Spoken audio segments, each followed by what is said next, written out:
Hey there, hi there, ho there. Rosh Chodesh Sivan is right around the corner. We're in the 40s count Sphera. We're in week 6. We're almost ready to go back to Sinai and receive the Torah. Can you feel the excitement? Can you smell the cheesecake? At the moment, of course, everyone knows the notion of doing real journalism on the internet, while it's a great idea, is somewhat in its infancy. Knowing that, I'm figuring I can't do much damage by taking on the news. And so, in my Anchorman formal, here goes. In international news, Mazel Tov to the fiddle player from Norway who wrote, performed, and won the songwriting competition for Eurovision last weekend. It's a nice song. You should go check it out. It's very white, but he's from Norway, and that's what Norway does, is make white people and white music. But it's very cool. Check it out. In national news, yeah, that's it. What? Does it say UPI up here? It doesn't say AP, does it? You know, I can never be certain about the titles. Oh, good. Huh. In national news, thanks to NYPD and the FBI for busting those 4 bozos in the Bronx. My question is, I thought American Muslims were too well integrated into our society and too content to be Americans first to be producing those kind of troublemakers.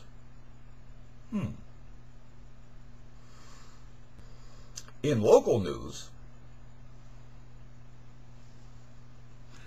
we are in the intensely Hasidic neighborhood of Brooklyn, where I currently reside, about to have our periodic elections for Jewish Community Council.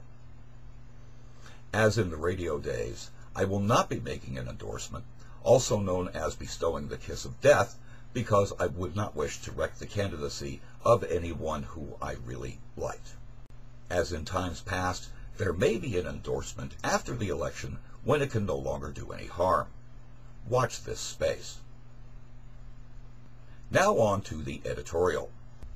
We have, of course, a historic shul here in the intensely Hasidic neighborhood of Brooklyn, where I currently reside, at 770 Eastern Parkway, or thereabouts.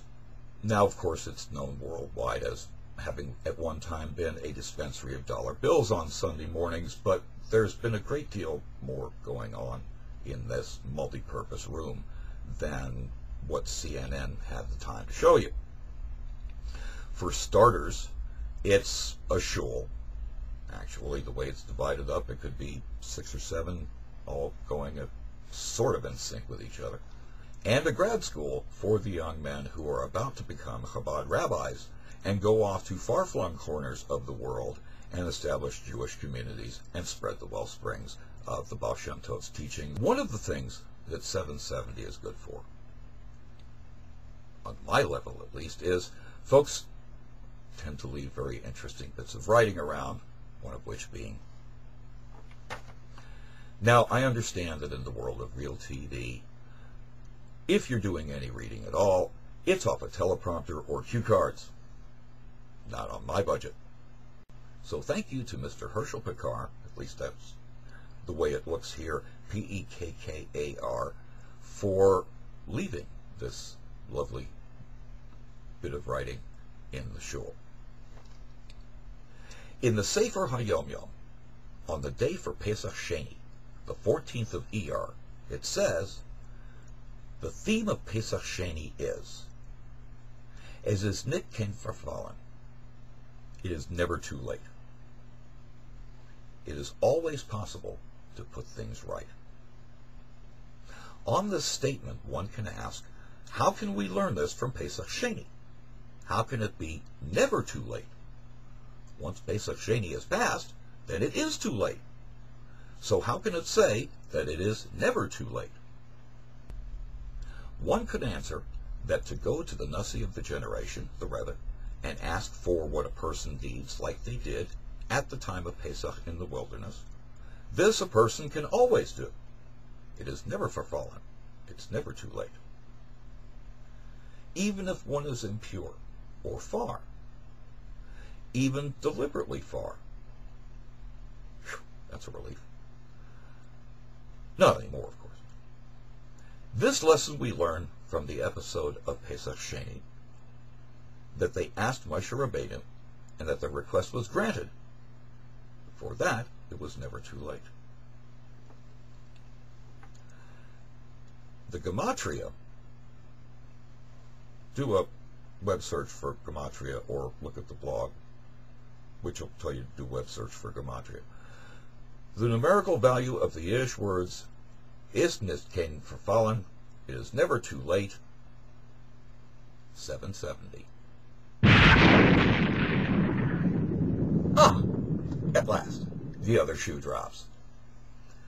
And in answer to the unasked question as to why the white Shabbos shirt, well, aside from the fact that they were one of the great kosher rock bands that ever was, there can be found some very important information on their CD, still extant, or at least it was the last time I saw them. They had about 2 or 3 boxes of them left. You should check out their MySpace page and get one.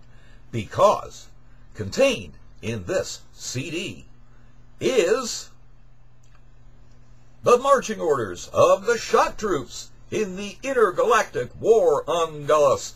These marching orders are contained in the now legendary White Shabbos Mashiach preparation checklist in real teeny tiny type. There's not a chance this camera can work on it. But, as in the radio days, we are ready to send off marching.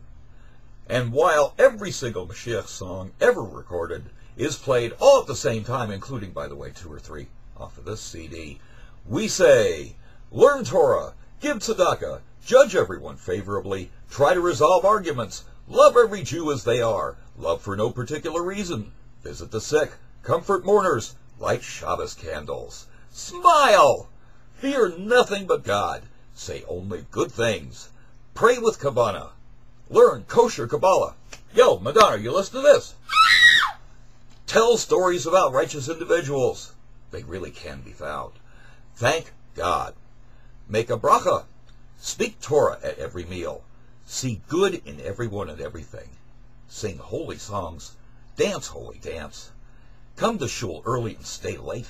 Have patience. Forgive immediately. And never, ever give up. And remember the battle cry, children. Loud and proud. Galus sucks. Mashiach now.